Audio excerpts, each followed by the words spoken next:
Ça, c'est moi, Joanne Rigoulot. R-I-G-O-U-L-O-T. Un nom bien français, aux consonances un peu rudes, qui offre la commodité d'être facile à retenir. Je suis née en Bourgogne et mes racines s'ancrent en France dans une transparence proche de l'ennui mortel. J'ai beau traquer les feuilles de l'arbre familial, c'est peine perdue. Où que mon regard se perde, mon identité est française. Quand on aime les histoires et les récits flamboyants, avouons-le, c'est décevant. Dans la famille, j'ai eu un support d'imaginaire. Ma grand-tante Yvonne, partie à 15 ans pour l'Égypte, puis le Liban. Chaque lettre d'Yvonne, écrite de Beyrouth, résonnait dans ma tête, disons, un peu comme ça.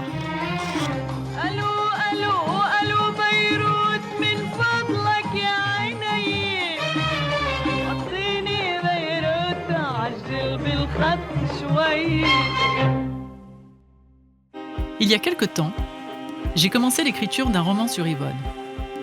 Son parcours aventureux en faisait une figure féministe avant l'heure. Une de ces anonymes dont l'existence mêle le feuilleton romanesque aux pages d'un manuel scolaire. Pour en savoir davantage, j'ai demandé à ma mère de m'éclairer sur l'histoire de sa tante évaporée en Orient. Alors qui était-elle ? Qui était Yvonne Bernaud ? Alors Yvonne, donc c'est ma tante. Yvonne, c'est la sœur aînée de ton père. Oui, c'est la sœur aînée. Entre mon père et elle, il y a Jean. Elle est très vite orpheline. Elle est orpheline à 13 ans.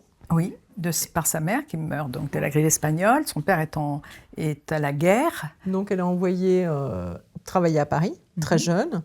Et un jour, selon le récit familial, la famille reçoit une lettre disant qu'elle part avec cette famille pour un travail à Alexandrie.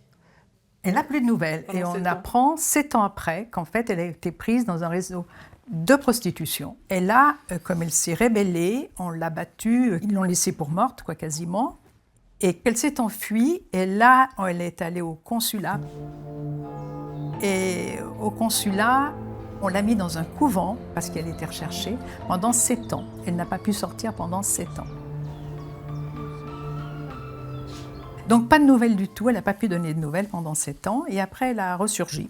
7 ans plus tard, on est à l'orée des années 30. Oui. Elle commence sa vie, elle se marie avec un Grec. Avec un Grec qui s'appelle Néophytou, et dont elle sera répudiée parce qu'elle est stérile. Elle-même dit d'ailleurs qu'elle a reçu tellement de coups avant de s'échapper qu'elle pense que ça l'a rendue stérile. Exilée en Égypte, puis au Liban, Yvonne a gardé sa vie entière sa nationalité française. Celle-ci est restée son seul point commun avec moi, parisienne née en province, ou certains de mes proches, venus eux de l'étranger. Un tel lien peut-il forger une communauté au-delà du territoire ? J'ai voulu traquer les contours de cette France hors frontières, peuplée d'aventuriers partis s'exiler, ou au contraire venus d'ailleurs, et pourtant réunis les uns et les autres par l'administration française. Cette double quête me mènera dans un même endroit, les registres du service central de l'état civil à Nantes.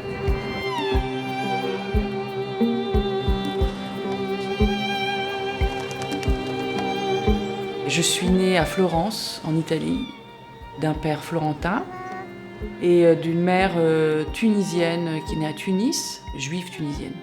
Et donc la famille de ma mère est arrivée en France en 1956.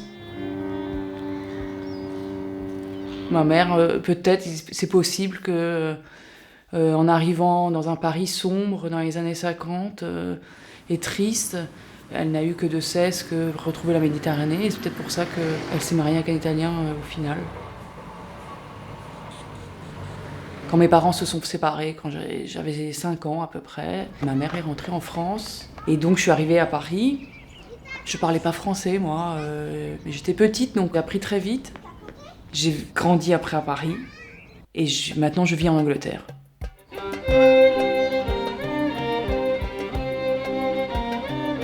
Je suis né en Tunisie, d'origine italienne, et c'est un mélange de culture, un mélange de civilisation, un mélange de rencontres. Voilà d'où je viens. Je suis un enfant du 93, avec une famille qui vient d'ailleurs. Donc beaucoup plus simplement.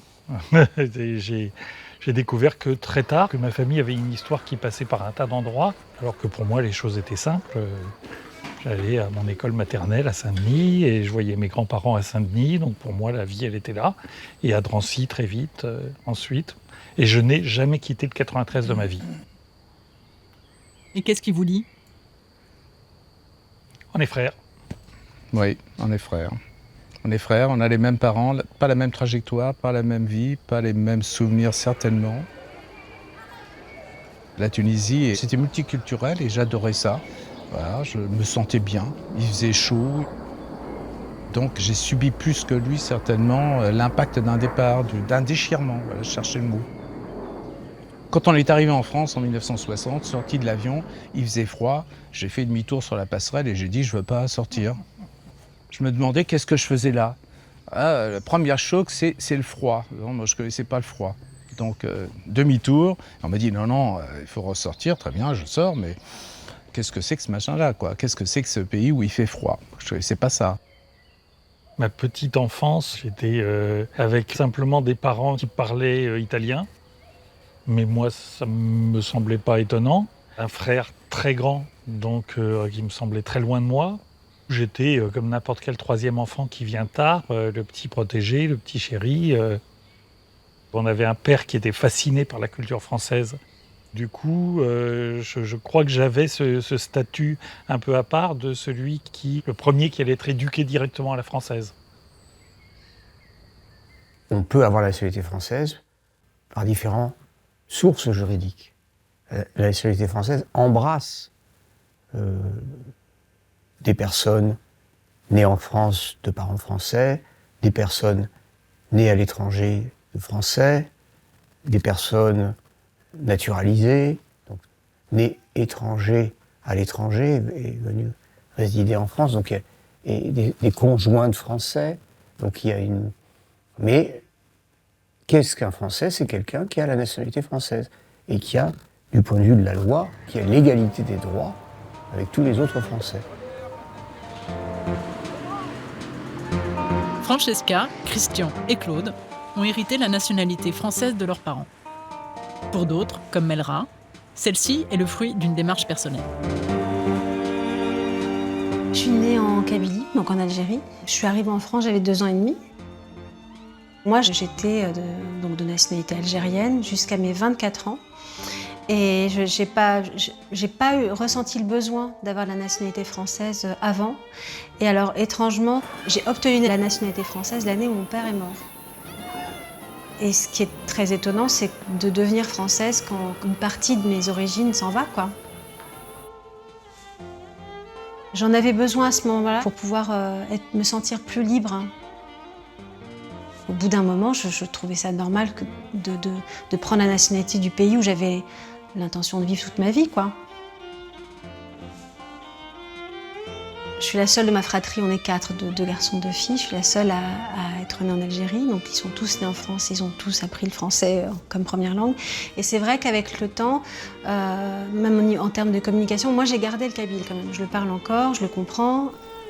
Quand on allait en Kabylie, pendant les vacances, moi j'étais plus dans la communication avec mes oncles et tantes, etc., que mes frères et sœurs.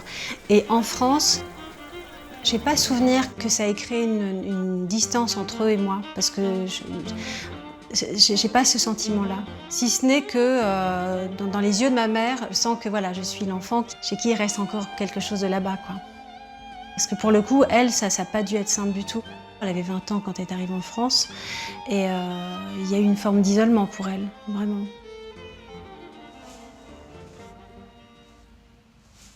J'ai beaucoup ressenti la nostalgie que ma mère avait de la Kabylie, parce que pour le coup, entre l'île et les montagnes kabyles, il y a vraiment un écart énorme en termes de climat, en termes de paysage. Tu passes de la montagne au plat pays. Mais j'ai souvent remarqué que ma mère était dans une forme de nostalgie, et d'isolement, et de solitude. Comme la mère de Melra, Yvonne s'exile très jeune. Les raisons imposant pareil déchirement sont différentes pour chacun. Mais dans le cas d'Yvonne, c'est dans son acte d'état civil que je découvre un secret de naissance éclairant sans doute ce choix. Je fais appel à une historienne de la famille et des femmes pour décrypter ces documents vieux d'un siècle.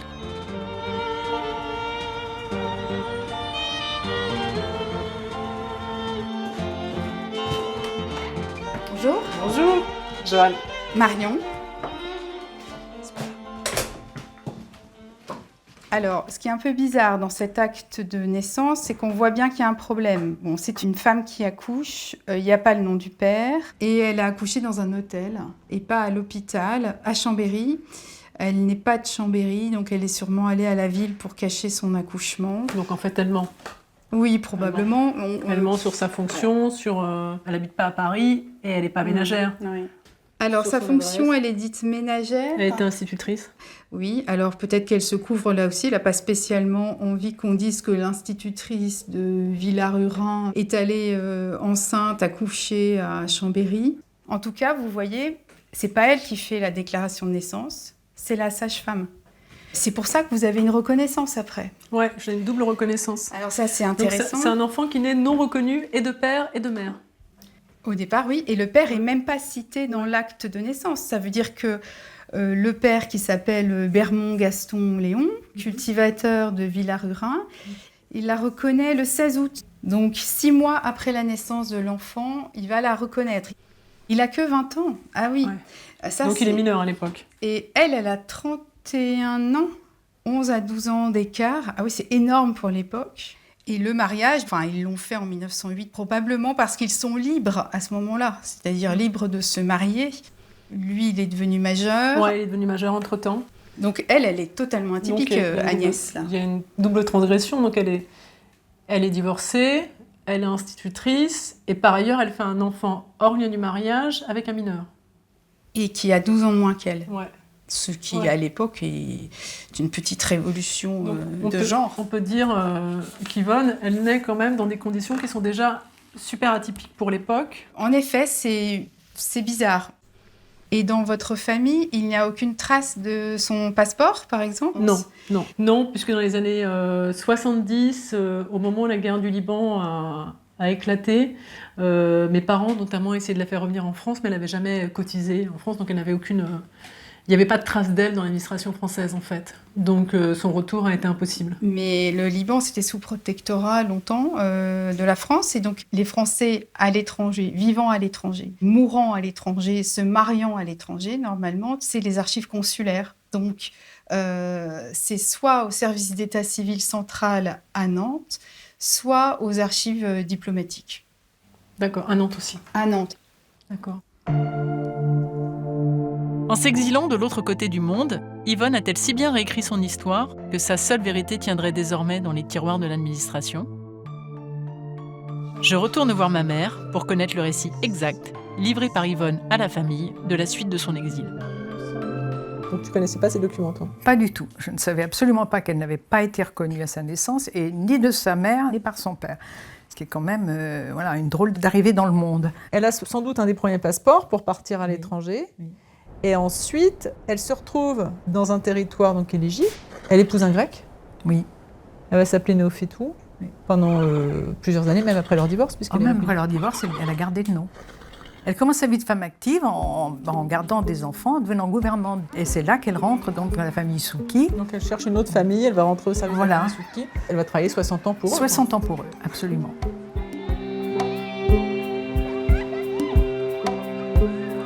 Nasser arrive en 56 et donc la famille est obligée de quitter l'Égypte. Oui, tout à fait, pour se rendre au Liban, dont ils sont originaires. Et Yvonne continue son rôle de dame de compagnie. D'intendante, gouvernante surtout, puisqu'elle s'occupe des enfants donc de M. Souki, dont elle a été gouvernante quand il était petit aussi. D'accord. Donc elle meurt au Liban. Elle est morte au Liban, oui, elle est morte au Liban. Oui, morte au Liban. Est-ce que ça en fait une Libanaise ? Pour moi, non. Ça n'en fait pas pour autant une Libanaise. Yvonne est née et morte française, mais est enterrée quelque part au Liban. Alors qu'advient-il du lien à un pays natal quand on n'arpente plus sa terre et qu'on ne parle plus sa langue ? Pour le dire simplement, que reste-t-il d'une nationalité quand, à la manière d'une religion, on ne la pratique plus ? On peut être français juridiquement et ne pas se sentir français. On peut parfois même se sentir français sans l'être. Alors, comment définir l'identité française ? J'en suis arrivé à la conclusion qu'il y avait 4 piliers qui nous permettaient de nous représenter en tant que Français et d'être vus comme Français d'ailleurs de l'étranger. Le premier, c'est la mémoire de la Révolution. Même si la France disparaissait demain, la Révolution française resterait un événement d'histoire mondiale. Il y a le principe d'égalité. Nous avons un triptyque, liberté, égalité, fraternité. Nous avons aussi un rapport spécial à la langue et à la culture. Et enfin, il y a la laïcité.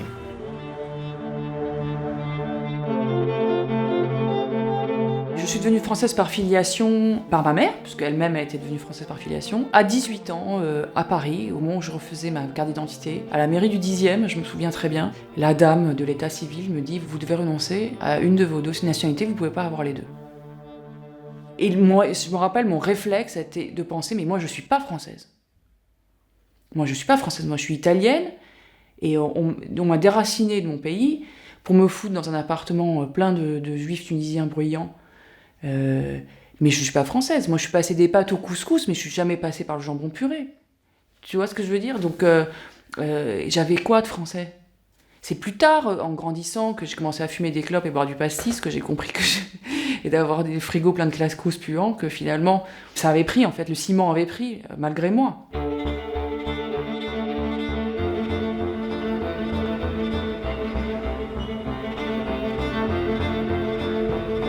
Francesca cumule les nationalités à la manière d'une poupée gigogne. Afin d'y voir plus clair, je lui donne rendez-vous à Nantes, car là se situe le service central de l'état civil. Celui qu'on appelle volontiers première mairie de France, eu égard aux 15 millions d'actes qu'il détient, gère tous les événements d'état civil, de la naissance au décès, survenus à l'étranger pour les citoyens français. Dans des bureaux d'ordinaire fermés au public, son équipe étudie la généalogie de Francesca à la manière d'un cas pratique. On va peut-être commencer d'abord par votre fille. Oui. Voilà, qui est née également à l'étranger, qui est née à Londres. Elle est née à Londres, effectivement. Pour votre fille, l'accès à la nationalité en fait est assez simple, si je puis dire, puisqu'elle est née à l'étranger, d'au moins un parent français. Oui. Elle est française dite par filiation. C'est la voie la plus répandue pour nos compatriotes, à la fois en France et également à l'étranger.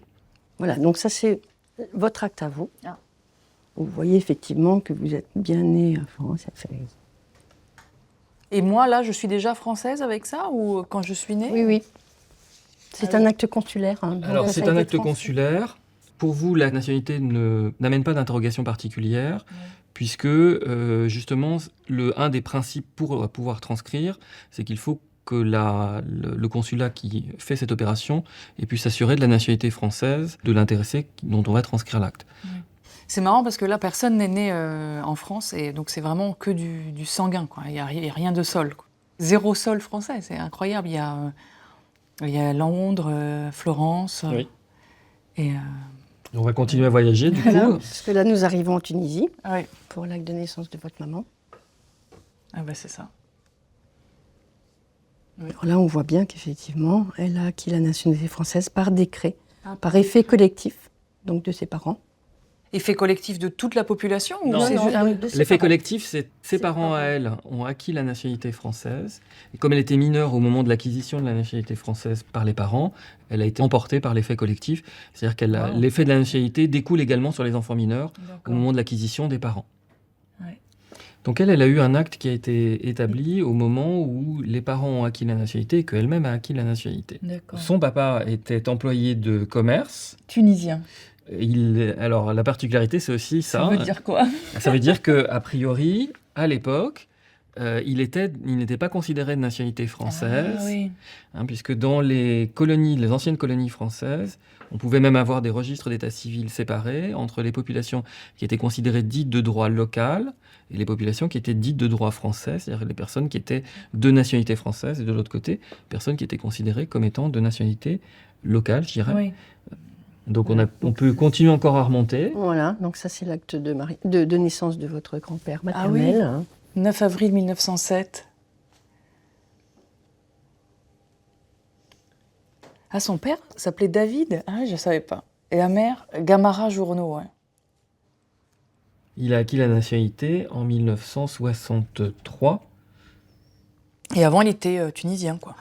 A priori, j'imagine que oui. Le nom de famille de mon grand-père, Marek, ça fait très arabe quand même, hein, donc on sent bien qu'il devait être là depuis très longtemps, quoi.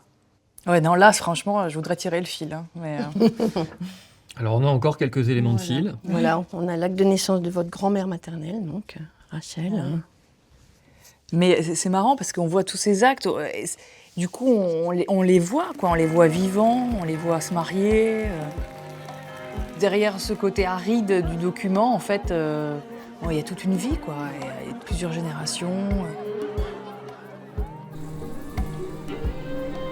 J'ai une image en tête de cette Gamara Journeau, je sais pas, avec une tunique et cuisant du couscous et là j'ai une fille qui parle avec l'accent tout anglais, tout comme ça, qui parle très mal le français et le lien semble surréaliste en fait.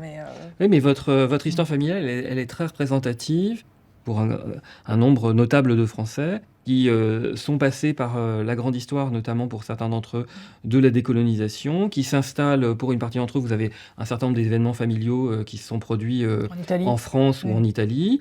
Et puis ensuite, on a également l'expatriation, hein, pour les générations les plus récentes, donc un redépart à l'étranger. Tout en conservant des liens avec la nationalité française, avec la France. C'est un parcours assez représentatif en fait des Français de l'étranger à différents titres. Pour attribuer la nationalité, il y a deux grands modes d'attribution. Il y a le sol et la filiation. Aux États-Unis, c'est d'abord le sol, vous êtes né aux États-Unis, vous êtes américain automatiquement. C'était aussi le régime dominant en France jusqu'à la Révolution.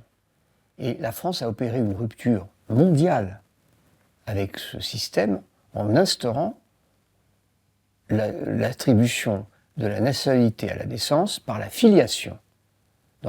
Lorsque le premier livre du Code civil est publié en 1803, c'est une rupture avec toute la tradition européenne qui s'y trouve, puisque est français l'enfant d'un Français à l'étranger. Et pourquoi c'est décidé ainsi? C'est parce qu'il y avait des enfants de Français nés en Angleterre, par exemple, qui n'étaient pas considérés comme Français avant la Révolution. Et dans l'esprit de celui qui a rédigé cet article du Code civil, qui s'appelle François Tronchet, et qui avait été avocat de ces familles, il faut absolument assurer ce droit à l'acquisition de la nationalité par la naissance à l'étranger.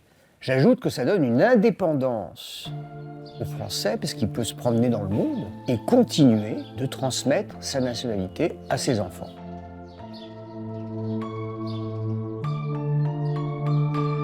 Il existe une photo de moi, enfant, dans les bras d'Yvonne.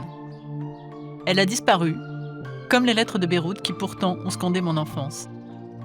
J'ai grandi dans l'odeur de l'Orient et dans la musique d'un accent fantasmé.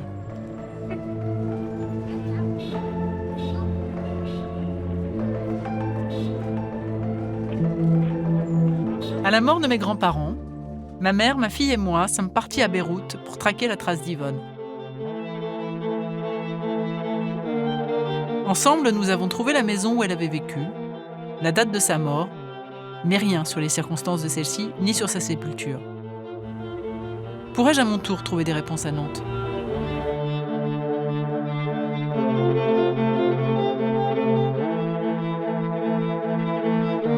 Donc là, on est dans le domaine des registres des anciens territoires français. Des anciens pays sous administration française. Très bien. C'est comme ça qu'on dit. Et il y avait donc 26 pays, et ça va du Maroc, que vous voyez ici, jusqu'en Tunisie, et ça part de l'autre côté, en Afrique, jusqu'en Indochine. Donc la tante de ma mère, Yvonne Bermond, je n'arrive pas à trouver sa tombe à Beyrouth, puisqu'elle y est morte au début des années 90.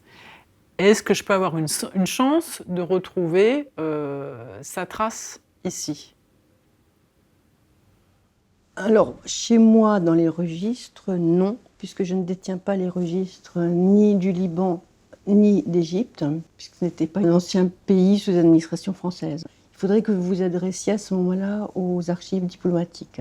Donc manifestement, elle n'a pas fait attester son mariage, retranscrit voilà, son c'est ça. mariage. Après, il faut qu'elle ait retranscrit. Donc, c'est une démarche individuelle. Ça, on a vu qu'au plan consulaire, il n'y avait pas de trace. Voilà. Donc il n'y a pas de trace ni de son arrivée en en Égypte, ni de son mariage, ni de son divorce. Et elle ne s'est pas inscrite non plus sur les listes électorales en rentrant à Beyrouth. Et j'imagine, en plus, quelque chose qu'on fait dans l'optique de rentrer un jour en France. Aussi, Oui. d'entretenir son lien Bien avec la sûr, citoyenneté. oui, aussi. Donc Oui, ça veut oui, dire bien que sûr. manifestement, elle n'a jamais eu l'intention L'intention de revenir, probablement. Oui. Donc elle avait coupé ce lien. Qu'elle était plus ou moins restée, je pense, dans cette famille, Oui, qui est qu'il a devenue plus ou moins considérée comme la sienne. Ouais, voilà, ouais. c'est ça. Ouais. Et donc, si je veux espérer trouver une trace d'elle aujourd'hui, il faut que j'aille au centre des archives. Des archives diplomatiques. Oui. Oui. Et si eux n'ont rien, à ce moment-là, il faudrait que vous vous adressiez aux autorités locales sur place. À Beyrouth. L'exil a tous les visages. La France fuie par Yvonne pour construire sa vie a été pour d'autres une terre d'accueil salvatrice, la possibilité d'un avenir meilleur. Ma mère disait, et dit toujours d'ailleurs, que chaque être humain a deux pays, le sien et la France.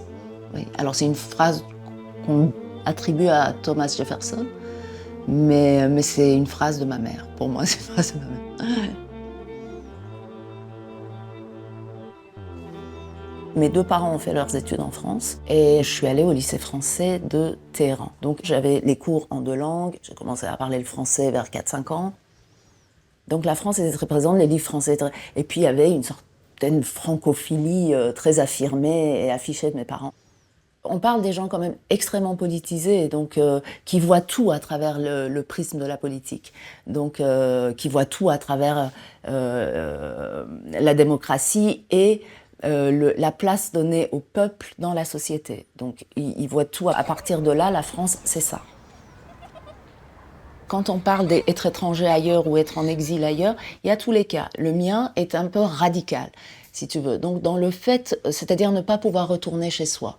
Donc à partir du moment où tu pars et que tu sais qu'il y a cette coupure et que tu peux plus retourner, parce que je te dis, je viens d'Iran, mais j'ai même pas de papier iranien, j'ai même pas un extrait d'acte de naissance, j'ai rien qui prouve que je suis née en Iran à part ma parole. Donc à partir du moment où il y a cette coupure, il faut faire avec. Donc il faut soit tu te décides d'être flottant dans un espace de tristesse permanente où tu te dis je peux pas y retourner, oh le pays perdu, soit tu essayes d'oublier ça et tu dis ok, pays ou pas, il va bien falloir vivre et avancer, donc c'est ce que je vais faire. Mais c'est cette radicalité aussi qui impose peut-être cette façon d'être.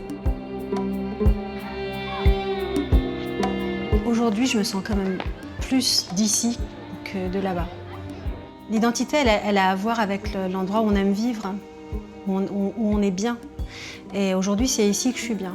Et je sais que l'Algérie me manque, la Kabylie me manque, les montagnes de Kabylie me manquent. Ne serait-ce qu'au niveau du goût, des odeurs, la musique aussi, tout ce qui est de l'ordre du sensoriel, c'est quand même la Kabylie qui est là au cœur de tout. Et après, c'est la littérature qui m'a rendue française. C'est les mots, c'est la langue, c'est le théâtre.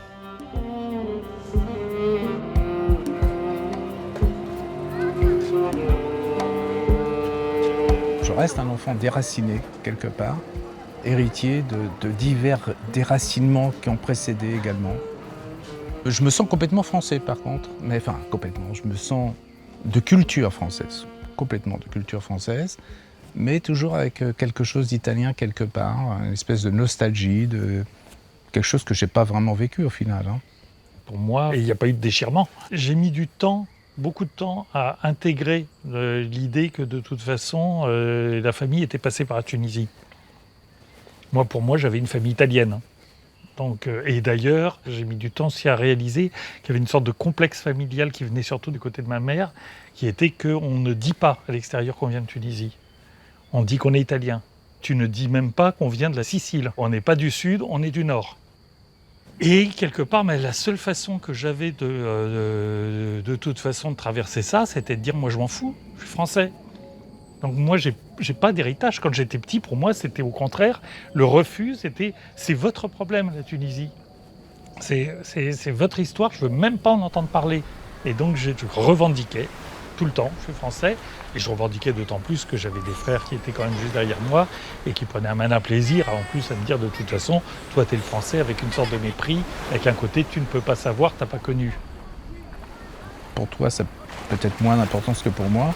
C'est une richesse pour moi.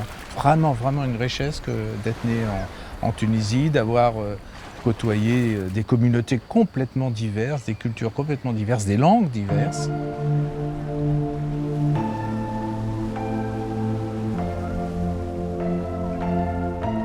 Stéphane, lui, à l'inverse de Francesca, est né de parents italiens sur le sol français. Sa famille a été naturalisée quand il était enfant. Mais depuis quelques années, les difficultés rencontrées pour renouveler sa carte d'identité ont ébranlé sa légitimité de citoyen français. Il refuse désormais de voter. Je l'emmène à son tour à Nantes pour tenter de comprendre l'origine du blocage administratif. J'ai toujours cru que j'étais français depuis le départ. Et puis il s'avère que je découvre que effectivement j'ai été naturalisé après ma naissance. J'ai pas eu le droit du sol. Moi je pensais qu'il y avait un droit du sol qui s'appliquait pour moi. Et tout est un peu flou dans ma famille parce que la question de l'identité française, alors on savait tous qu'on était bel et bien italien d'origine, on parlait italien à la maison et beaucoup français, mais moi je pensais que c'était une sorte d'évidence et en fait ça l'a pas été. Et puis c'est trouvé cette situation où j'ai dû refaire mes papiers beaucoup plus tard, sous Sarkozy, et c'était la grande époque de la notion d'identité nationale. Et on m'a demandé de justifier de ma nationalité française en me prenant ma carte d'identité en carton périmé à l'époque et en me disant « Hop, on vous prend votre carte d'identité, prouvez-moi que vous êtes français ». Depuis le décret de 2005, dit loi Sarkozy, être né en France, y avoir toujours vécu, travaillé et voté, s'y être marié, n'autorise plus à obtenir un nouveau titre sécurisé. Si l'un des deux parents au moins est né à l'étranger, une nouvelle contrainte incombe, fournir la preuve qu'il était bien français. Alors en fait, au service central d'état civil, nous ne détenons pas votre acte de naissance à vous, puisque vous-même êtes né en France, de mémoire. Oui. En revanche, vos parents, eux, sont nés à l'étranger. Oui. Ici, on a les actes de naissance en fait, de votre père et de votre mère, c'est bien ça? Oui, bien sûr. Et donc tous les deux ont effectivement acquis la nationalité en mars 77. Vous êtes né en 71, 71, ouais. Si je ne me trompe pas. Et donc, au moment de leur naturalisation, vous étiez mineur. Et donc, au moment où eux ont fait la démarche de demander la nationalité française, vous avez été vous-même ce qu'on appelle emporté par les faits collectifs. D'accord. Alors, il y a une petite particularité vous concernant, c'est qu'à la lecture de votre acte de naissance à vous, il est impossible à un officier d'état civil de dire dès le départ, sans cette mention, si vous êtes français ou si vous ne l'êtes pas. Vous êtes bien né en France, mais la France n'applique pas le droit du sol. Il faut au moins être né en France d'au moins un parent français ou qu'il y ait lui-même né.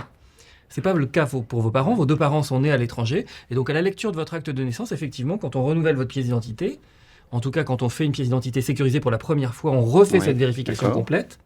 Et effectivement, dans votre cas, l'officier d'état civil, très naturellement, s'est posé la question. À partir du moment où vous avez la preuve de la nationalité française de vos parents, que vous-même vous étiez mineur au moment où ils ont acquis la nationalité française, que vous êtes né en plus en France, à ce moment-là, après, il n'y a plus de doute, effectivement, vous êtes bien français. Donc vous l'avez toujours été, c'est très compliqué. Mais de toute façon, toutes les règles qui entourent la nationalité française sont extrêmement compliquées. Donc moi, je vais avoir des problèmes d'identité à chaque fois que je vais demander une carte d'identité. Non, en principe, aujourd'hui, maintenant, vous avez eu une carte d'identité sécurisée. La logique voudrait qu'a priori, on en refait une sur la base de la pièce d'identité précédente. En principe, la vérification n'est plus nécessaire. J'en ai plus, donc. Alors, on risque de vous reposer la même question. Donc on va me redemander. Il est possible qu'on vous redemande des actes de naissance de vos parents. De mes parents. Pour vérifier à nouveau. Claude et Christian ont rencontré le même problème, bien que nés français. Ma carte d'identité dit nationalité française, né à Saint-Denis. Donc pour moi, il n'y a aucune trace dans ma carte d'identité, dans mon acte de naissance, il n'y a aucune trace.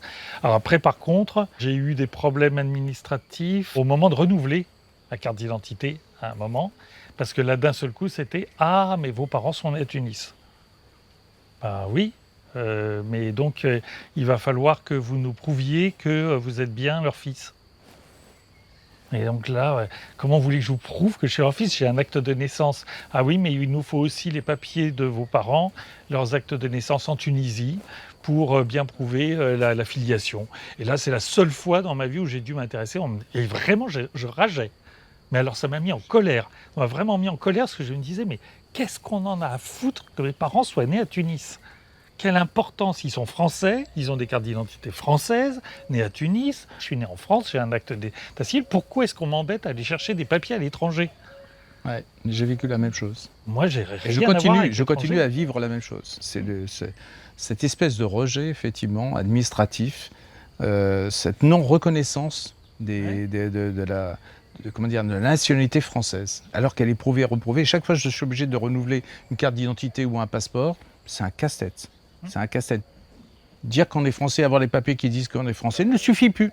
Même Il dire faut aller qu'on plus est né loin. en France, hein, dans mon Oui, cas, ouais. ça suffit pas non plus. Ça à dire suffit qu'on est pas. français. L'administration cherche la petite noise, mais on ne sait pas pourquoi. Moi, On sait j'arrive pas à pourquoi. comprendre non plus. Non. Si d'un seul coup on ne ramenait pas l'acte de naissance des parents, on serait quoi ? Ouais.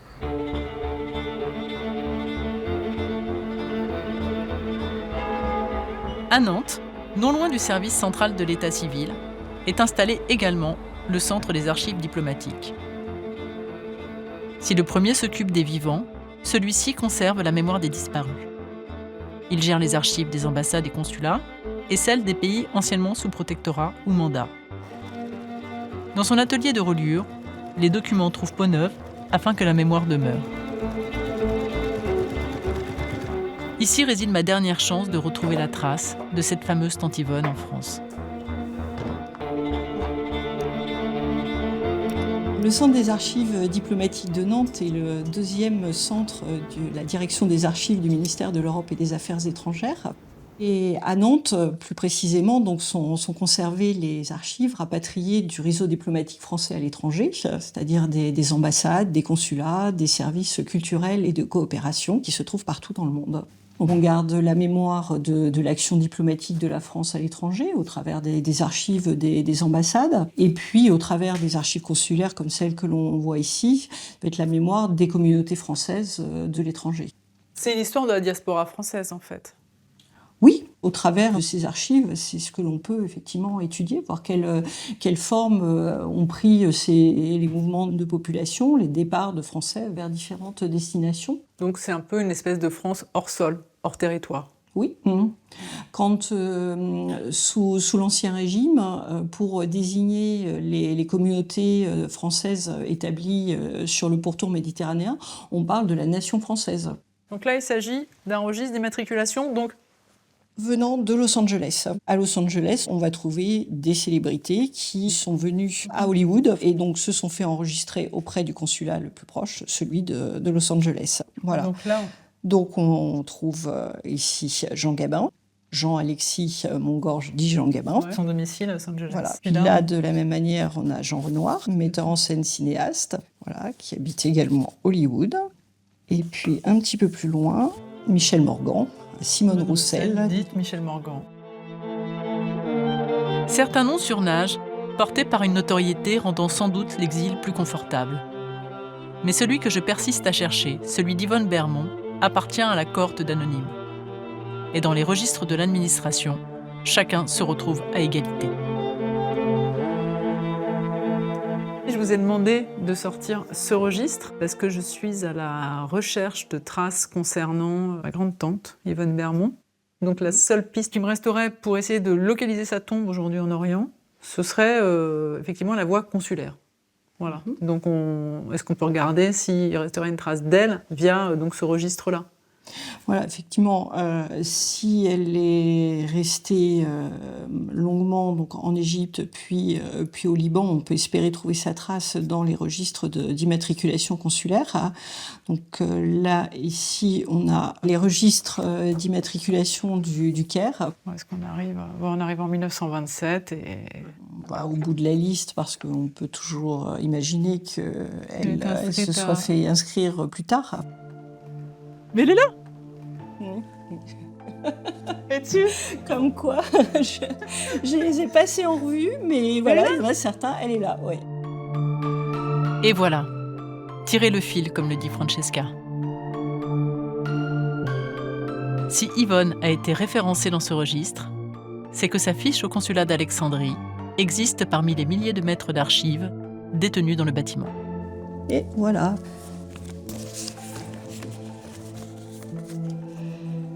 Il y a 2 photos. Oui, 2 photos. Alors, Elle était couturière. Ouais. elle a habité d'abord à Alexandrie avant le Caire. Parce qu'en plus, on voit derrière qu'elle a renouvelé son inscription jusqu'en 1935. En 1935, effectivement, ça doit être le moment où elle s'est mariée. C'est étonnant, ça prête complètement foi au récit qui était le sien. C'était une femme qui était tombée sur des malfrats qui voulaient la prostituer, elle était très jeune. Elle a toujours dit qu'elle s'était cachée et qu'elle avait fini par prendre refuge au consulat. Mais je pensais que c'était du roman familial, quoi. Et non. Un registre peut permettre ça. Voilà, donc on peut... Un siècle plus tard, voilà, ça peut on peut dénouer penser que c'est la première photo. Ouais, et tout à là, fait. Ouais. Une un peu plus tard. C'est son arrivée, elle est toute jeune, quoi. C'est une très jeune femme. Donc vous êtes détenteur de ça, de cette vérité des gens, de ces parcours-là, ces aventuriers là, de début de siècle.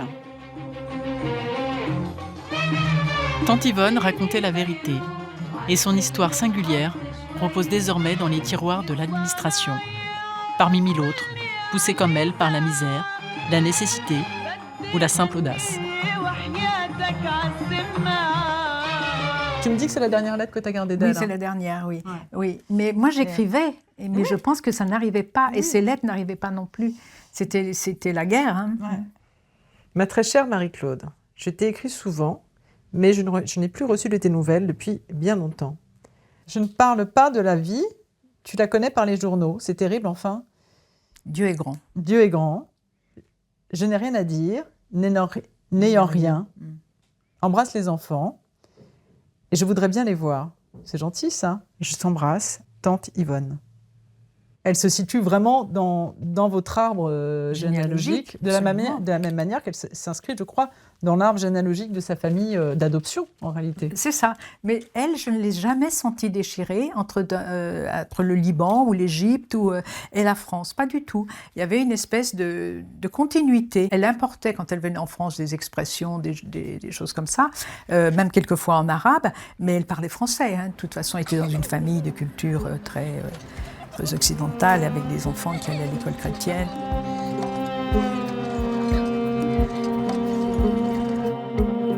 Française au Liban, Yvonne n'a jamais bénéficié des avantages sociaux liés à sa nationalité. Mais choisit-on vraiment celle-ci par intérêt ? Dans la demande d'acquisition d'une nationalité, il peut y avoir beaucoup de motifs. Il y a même des motifs dont qu'on n'ose pas dire. Moi, je n'ai jamais connu, franchement, jamais connu personne. Je dis bien personne. Parmi les personnes qui demandent la nationalité française, qui ne soient pas bouleversées par le processus au sens affectif. Quand on dit c'est une des réclamations utilitaristes, etc., les gens parfois ils cachent leur émotion en disant je fais ça pour ça, etc. Mais en réalité, c'est quelque chose qui les transforme. Et le jour où ils ont un rendez-vous à la préfecture, le jour où ils ont le moment où ils reçoivent la décision positive, c'est toujours un moment de grande émotion.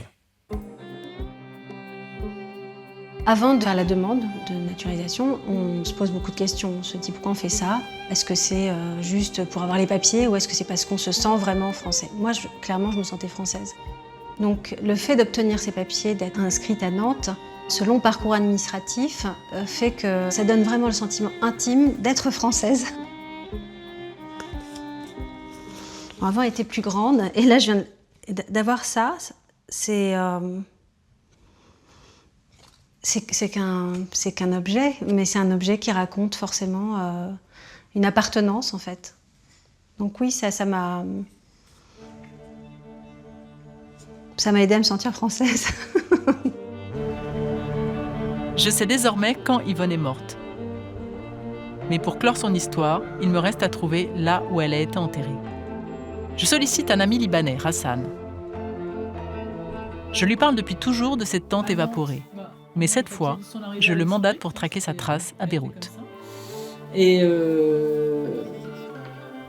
au consulat, j'ai réussi à trouver sa date de décès, qui est en 90 effectivement à Beyrouth, mais j'ai pas de trace de sa tombe. Écoute, une Française enterrée au Liban, ça doit être trouvable, non ? Des Français morts Inhumés au Liban, il n'y en a pas beaucoup. Il y a un cimetière français. On m'a dit de chercher dans les cimetières chrétiens. Latins plutôt, peut-être des cimetières latins, il faut voir. Dans les cimetières chrétiens, tu as les orthodoxes, les latins, les protestants, etc. Et elle est sûrement dans un cimetière latin. Des églises qui ont des cimetières. Il n'y en a pas tellement, il doit y en avoir 15 à Beyrouth. Pas plus? Qui ont des cimetières, je ne pense pas qu'il y en a beaucoup plus. Ça vaudrait le coup que tu regardes éventuellement dans ta famille si... Elle était dans la famille Souki. Souki? Souki, oui. Écoute, Souki, c'est une petite famille, donc ma tante était mariée au frère de quelqu'un qui a épousé un Souki. Et c'était des gens assez proches, maman aussi les connaît. Et maman est toujours en vie. Et elle s'appelait Yvonne. Yvonne Darmon. Ok, écoute, je vais demander la prochaine fois que je vais au Liban.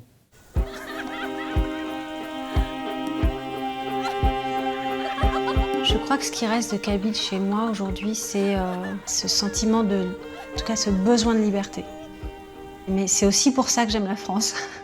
Parce que je pense pas que là-bas, les gens soient si libres que ça. Donc, Et qu'est-ce que tu as de plus français? Ce que j'ai de plus français, mes enfants.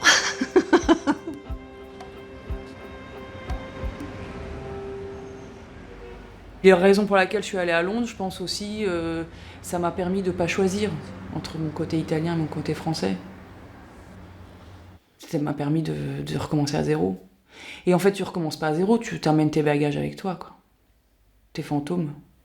C'est-à-dire que je n'ai de cesse que d'essayer de retrouver tout ce que j'ai perdu. Et en fait, c'est too much. J'ai trop d'identité, je peux pas... Donc je me suis mariée avec un Italien, mais voilà, il est pas juif. Donc il y a un truc qui manque. Je me serais mariée avec un juif, ça m'aurait manqué qu'il soit italien. Enfin, ma vie est un enfer. Il manque le tout, quoi. Le mélange du couscous bolette du vendredi soir, des gens qui parlent un peu un semi-arabe, des gens un peu plus huileux, quoi. Je suis autant juive que je suis italienne, que je suis française. Et est-ce que je suis anglaise ? Je sais pas.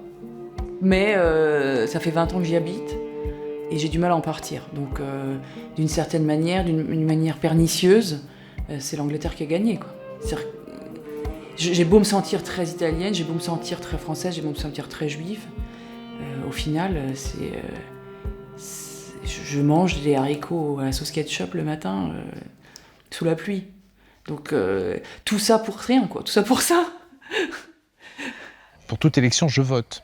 Je vote. C'est-à-dire que pour moi, c'est un devoir. C'est le fait de se dire, je fais partie d'une communauté et donc il faut y participer. Voilà. Il y a tellement de pays où on ne peut pas voter aujourd'hui, ou plutôt que le vote, ou même que le vote soit biaisé d'une certaine manière, qu'avoir la liberté de s'exprimer, de dire ce qu'on pense, me semble incroyable. Et donc, on fait partie de cette communauté. En France, on a de la chance, quoi. On a de la chance d'être français. Donc finalement, le résultat de tout ce voyage, pour moi, est vraiment une chance. Pour moi, cette notion d'être apatride, c'est-à-dire pas apatride dans les faits, pas dans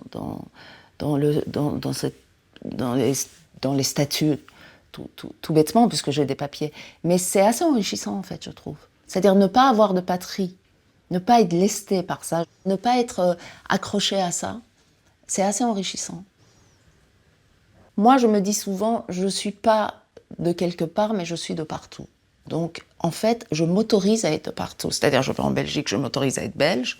Je vais à Londres, je m'autorise à être anglaise. Voilà. Donc, c'est une liberté que je prends, peut-être sur le monde, d'être de partout. Quelques jours plus tard, Hassan m'envoie un message inattendu.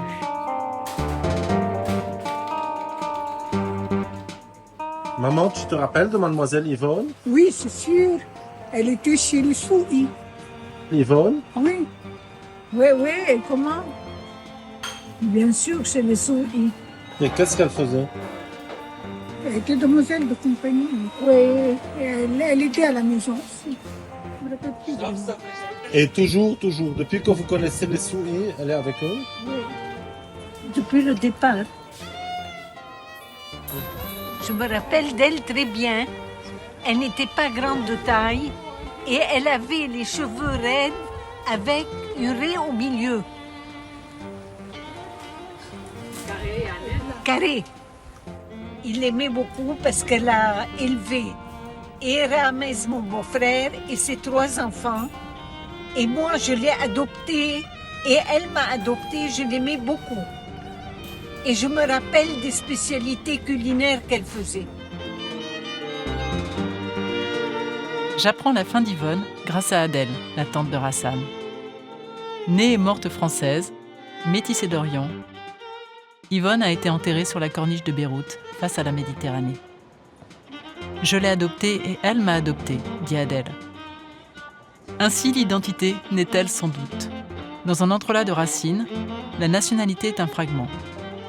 Elle se lie à la culture, à l'affect et aux rencontres, pour former les pleins et déliés d'une écriture de l'intime, singulière à chacun.